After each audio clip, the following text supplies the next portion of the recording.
என்னால் சுத்தமாக படிக்க முடியலை. எதிர்த்த வீட்டுக்காரன் பக்கத்து வீட்டுக்காரன் என்ன சொல்லிடுவான், ஐயையோ நான் என்ன பண்ண போகிறேன், இவ்வளோ வருஷம் போயிடுச்சு. இப்படி புலம்பிக்கிட்டே இருந்தால் எப்போ தான் நம்ம படிக்க போகிறோம்? ஒரு நாள் இல்லைன்னா ஒரு நாள் நம்மக்கிட்டேயும் ஒரு வேலை வரும், நம்மளும் போய் கவர்மெண்ட் ஆஃபீஸில் போய் உட்காருவோம். அந்த மாதிரி எப்போ தான் நடக்க போகுது? யோசிச்சுக்கிட்டே இருக்காமல் நம்ம வெறித்தனமாக வேறு மாதிரி படிச்சுக்கின்னே இருக்கணும் அப்படின்னு மைண்டில் தோணிக்கிட்டே இருக்கு. ஆனால் செய்ய முடியலை. எப்படி அதெல்லாம் பண்ணுறது? எப்போ படிக்க உட்காந்தாலும் படிக்கவே முடியலை. நல்ல ஒரு யோசனையே இல்லை. யோசனை பண்ணாலும் அந்த யோசனை செய்ய முடியலை. என்ன தான் பண்ணுறது? ஒன்றுமே புரியலை. வெல்கம் டிபைஎன். நான் உங்கள் பிரேம்குமார். தினமும் காலையில் எந்திரிக்க பழகுங்க. காலையில் நான் 4 மணி 5 மணிக்கெல்லாம் வேண்டாம். தினமும் காலையில் 6:30 மணி இல்லைன்னா 7 மணி தினமும் அதே மாதிரி எந்திரிங்க. உங்கள் வேலைகளெல்லாம் முடிச்சுட்டு 8 மணிக்குள்ளே உட்காந்து ப்ரிப்பேர் பண்ணுங்கள். அதாவது இன்றைக்கி என்ன படிக்கணும் அந்த மாதிரி நோட்ஸ் போட்டு வச்சுருப்பீங்க. நோட்ஸ்ட்டு போடலைன்னா நோட்ஸ்ட்டு போட்டு வச்சு படிக்க ஆரம்பிங்க. நோட்ஸ்ட்டு போட்டு வச்சு படிக்க ஆரம்பித்தா தான் நம்மளுக்கு எப்போவுமே சரி, நம்ம அந்த நாளைக்கு இதை படித்தோம், இந்த நாளைக்கு அதை படித்தோம், அந்த மாதிரி எல்லாமே கரெக்டாக இருக்கும். ஒரு ஃப்ளோவில் போகும். எப்போவுமே ஃப்ளோவில் போகும்போது நம்ம என்ன தான் கரெக்டாக போனாலும் ஏதாவது மிஸ்டேக் அந்த மாதிரி ஆகும். எல்லாருக்கும் ஆகத்தான் செய்யும். அந்த மாதிரி மிஸ்டேக் ஆகாமல் இருக்கணும்னா நீங்கள் என்னென்ன படிக்கிறீங்களோ அதெல்லாம் எழுத்து மூலியமாக எழுதி வைங்க. திரும்ப திரும்ப அதையே ரிப்பீட் பண்ணி படிக்க ஆரம்பித்தோம்னா நம்ம மைண்டில் எப்போவுமே மறக்காமல் இருக்கும். அப்படி மறக்காமல் இருந்துச்சுன்னா நம்ம அப்பப்போ டெஸ்ட்டு போட்டு பார்க்கணும். டெஸ்ட்டு போட்டு பார்க்க நம்மளுக்கு இன்னும் நல்லா மைண்டில் மனப்பாடம் ஆயிரும். அப்புறம் நம்ம பரீட்சையில் போகும்போது சரி, ஓ இதுதானா, அவ்வளோதான், ஃபினிஷ், அவ்வளோதான், ஒரு டிக் போட்டால் முடிச்சு போயிடும். ஸோ 1.5 மார்க் கிடச்சிரும், அவ்வளோதான். நெக்ஸ்ட்டு என்ன பண்ணலாம்? என்னால் இன்னும் பெட்டராக எதுவும் பண்ண முடியலை. நிறைய வாட்டி நான் பரீட்சை எழுதிட்டேன். ஆனால் நான் இன்னும் பாஸ் ஆகின பாடி இல்லை. 3 அட்டம்ப்ட்டு 4 அட்டம்ப்ட்டு 5 அட்டம்ப்டெல்லாம் போட்டுட்டேன். பட் இன்னும் நான் பாஸே ஆகலை. அது என்ன காரணம்னா, நீங்கள் கண்டினியூஸாக இன்னும் நீங்கள் படிக்க ஆரம்பிக்கலை. வேலை பார்க்குறது, சரி நாளைக்கு பார்த்துக்குவோம், சரி நாளன்னைக்கு பார்த்துக்குவோம், அந்த மாதிரி விடுறதுனால தான் நீங்கள் பாஸ் ஆக முடியாத சூழ்நிலை ஏற்படுது. நிறைய பேருக்கு நிறைய கஷ்டங்கள் இருக்க தான் செய்யுது.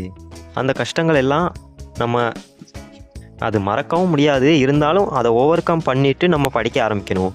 அப்படி படித்தால் மட்டும்தான் நம்மளால் ஒரு போஸ்டிங், நமக்கான போஸ்டிங் அது எடுக்க முடியும்.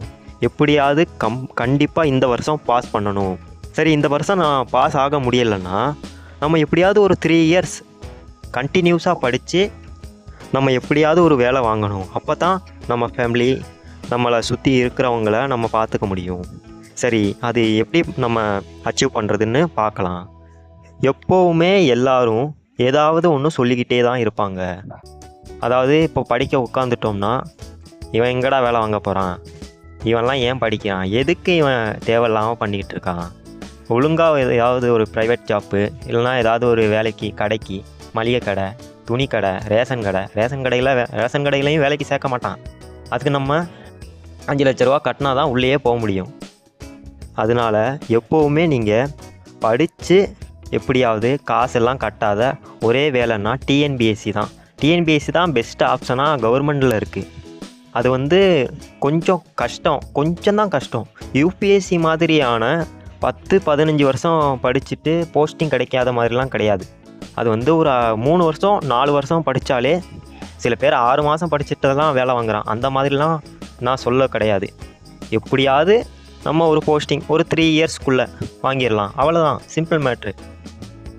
பல பேருக்கு நிறையா கஷ்டம் இருக்கும். நீ என்னப்பா சிம்பிள் மேட்ருன்னு சொல்கிற, ஆனால் அந்த 3 வருஷம் எப்படி கஷ்டப்பட்டு படிக்கணும் அதுதானப்பா இருக்குது. அந்த மாதிரி நிறைய பேர் பேசுவாங்க, நிறைய பேர் சொல்லுவாங்க.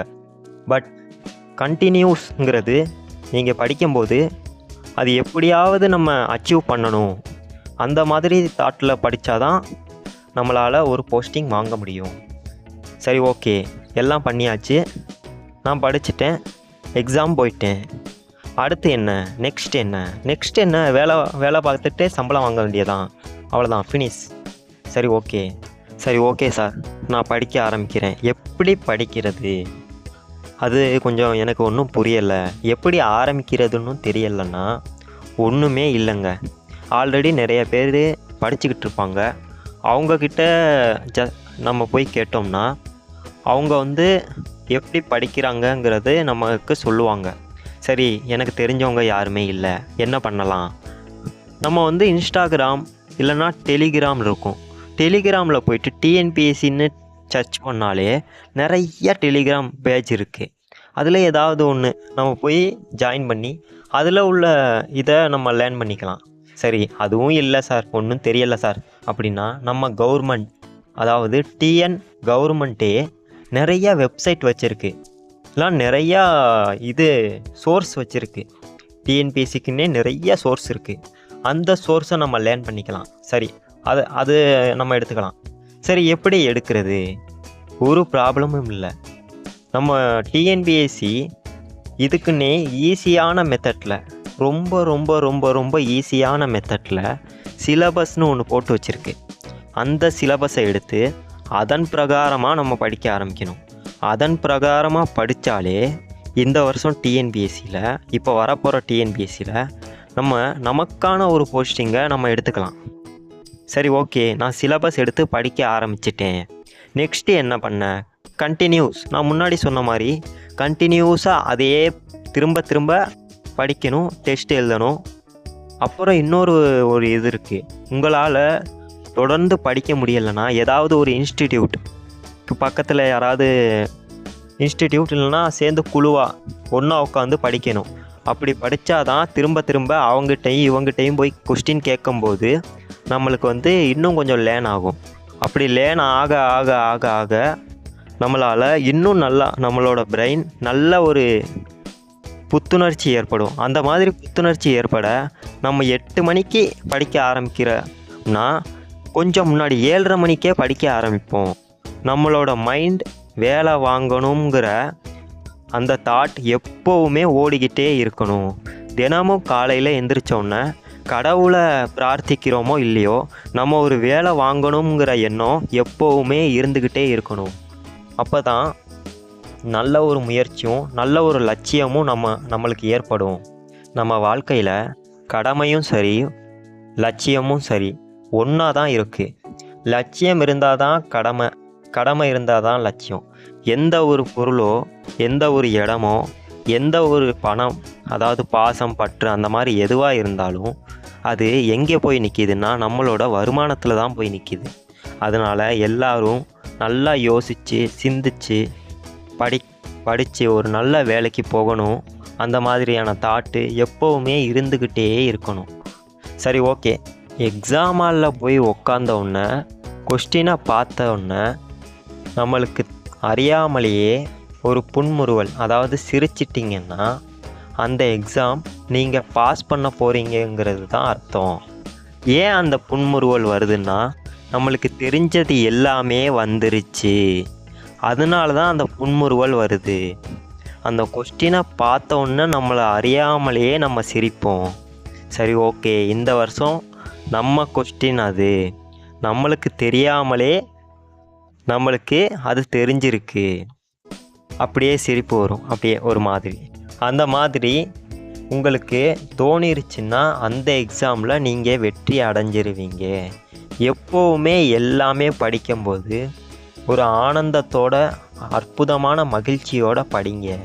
படிக்க படிக்க தான் இனிமையான வாழ்வு நிலச்சி இருக்கும். சரி, ஓகே, எல்லாமே எப்போவுமே கிடச்சிக்கிட்டே இருக்கணும்னா நம்ம தொடர்ந்து அந்த செயலை செஞ்சுக்கிட்டே இருக்கணும். திருக்குறளில் எப்படி ஒவ்வொரு செயலையும் செய்யணும்னு சொல்லியிருக்கோ அதே மாதிரி நம்மளோட வாழ்க்கையிலையும் எல்லாமே எப்போவுமே செஞ்சுக்கினே இருக்கணும். சரி, ஓகே, எல்லாமே நான் செஞ்சிட்டேன். என்ன பண்ணலாம், எப்படி பேசலாம், என்ன பழகலாம், யார்கிட்டெல்லாம் போய் ஹெல்ப் கேட்கலாங்கிறது நான் ஆல்ரெடி உங்கள்கிட்ட சொல்லியாச்சு. சரி, ஓகே சார், தேங்க்யூ, நன்றி அப்படின்னு நம்ம சொல்லிவிட்டு உடனே போகக்கூடாது. எப்போவுமே நம்மளை ஆதரிக்கிற எல்லாருக்கும் நம்ம தலை வணங்கிட்டு எல்லார்கிட்டேயும் நல்ல அன்பையும் பண்பையும் பழகிட்டு சொல்லிட்டு போகணும். சரி, ஓகே, என்னோட சேனலை தயவு செஞ்சு ஆதரிங்க. நன்றி, வணக்கம். சரி, ஓகேப்பா, எல்லாரும் டிஎன்பிஎஸ்சி நல்லபடியாக படிங்க. வெற்றியை தட்டி தூக்கிட்டு கமெண்டில் தட்டி தூக்குறேன் சார்ன்னு சொல்லுங்க. எப்போவுமே எல்லாரும் நல்லா இருங்க. நன்றி.